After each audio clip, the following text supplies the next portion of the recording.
It's India's big UNSC push as Prime Minister gets ready to host the G4 summit on the sidelines. With this, India is one step closer to the UNSC seat. But this support that has gathered for India has left China sulking. When Prime Minister Narendra Modi decided to stop over in Ireland rather than the traditional route of Frankfurt, many eyebrows raised. Why is it that a Prime Minister, the first one after Jawaharlal Nehru, would want to make a pit stop in Ireland? Well, there is a reason behind that. It's not just bilateral trade and it's not just strengthening equations. It's also trying to use the influence that Ireland wields across some of the most powerful countries in the world, especially the United States, with the objective of making a firmer, stronger push for India as a permanent place, a permanent seat in the UN Security Council. And now, as Prime Minister arrives in New York, all eyes on how much support he can gather for a permanent seat at UNSC.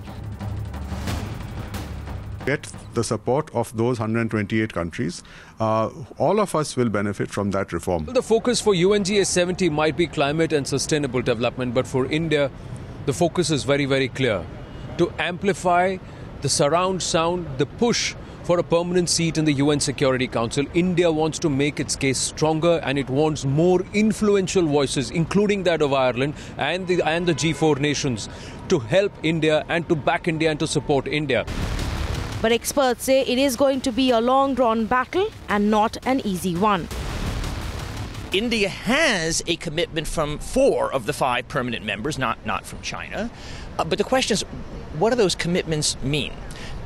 How much does it matter to the other countries, the United States, France, England, and Russia, to get India in?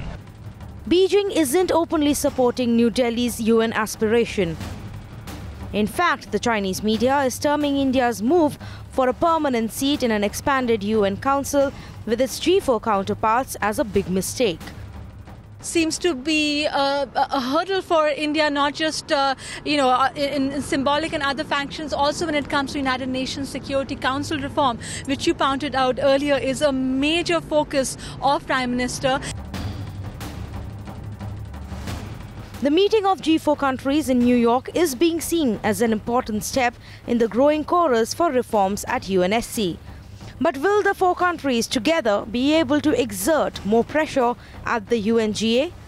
With Arnab and Aishwarya in New York, Tanvi Shukla for Times Now.